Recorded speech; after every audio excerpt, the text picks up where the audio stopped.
Europe Matin, Julien Pierce sur Europe 1. Et à 8h36, c'est l'heure de la revue de presse de Bruno Donnet. Bonjour Bruno. Bonjour Julien. Et dans la presse aujourd'hui, Bruno, quand l'actualité a de faux airs de Canada Dry. Vous vous souvenez peut-être de cet excellent spot de pub qui vantait il y a quelques années de cela les capacités d'un soda à se faire passer pour ce qu'il n'était pas. Depuis toujours, Canada Dry est doré comme l'alcool. Son nom sonne comme un nom d'alcool, mais ce n'est pas de l'alcool.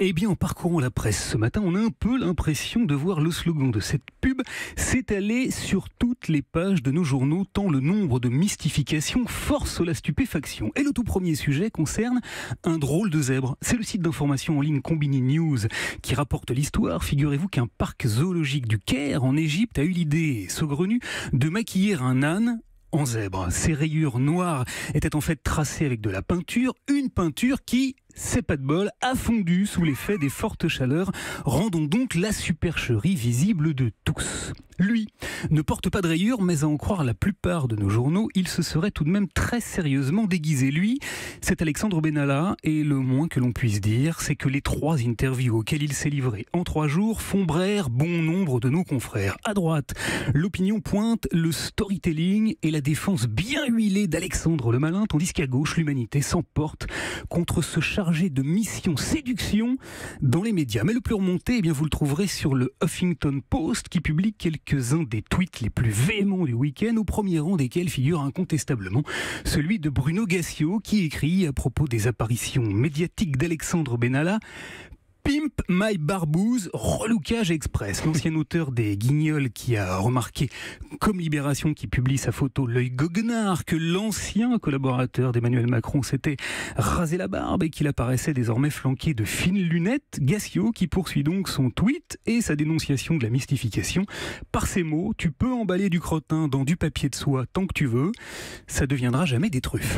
Et après la dénonciation du plan COM d'Alexandre Benalla, Bruno, la presse s'intéresse également au plan CAM. Oui, CAM comme caméra de surveillance, Julien. C'est le site ouzbek Erika qui publie un article très documenté sur le sujet, papier signé du directeur de recherche au CNRS, Laurent Mukieli, un grand spécialiste des politiques de sécurité, qui nous explique que la prétendue demande de vidéosurveillance émanant des citoyens est en fait une pure construction politique. Le chercheur dénonce ce qu'il appelle une instrumentalisation de la peur du terrorisme et précise qu'en matière de délinquance sur la voie publique, la contribution des images de vidéosurveillance aux enquêtes de police ne joue un rôle que dans 3% des enquêtes. Et Mukieli de conclure en pointant l'ampleur de l'enfumage sécuritaire dans la plupart des villes, écrit-il.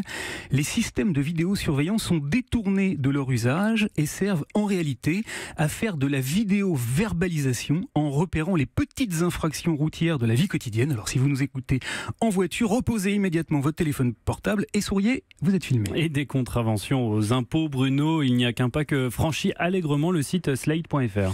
C'est Pierre Rondeau qui s'intéresse au sujet et qui refuse qu'en matière de pression fiscale, l'association Contribuables Associés nous fasse prendre des vessies pour des lanternes. En cause, la célébration d'un jour de libération fiscale. L'association a fixé au 27 juillet, c'était vendredi, le moment où nous commençons à travailler vraiment pour nous et non plus pour payer nos impôts. Et cette démarche a visiblement bien ulcéré notre confrère de Slate, qui a donc entrepris de remettre l'église poujadiste, c'est lui qui le dit comme ça, sur la place du village républicain. Car non, nous dit-il, l'impôt n'est pas un vol, il s'agit d'un échange. Certes, vous payez votre impôt sur le revenu, vos cotisations ou vos taxes, mais en échange, vous profitez gratuitement des routes, de l'école républicaine, des services de santé, des réseaux de communication, de la distribution d'eau et d'électricité et de la sécurité intérieure, où l'on découvre que dans la presse aussi, les règlements de bon compte font les bons amis. Enfin, pour terminer, Bruno, vous vouliez dire un mot du papier le plus à contre-courant du jour.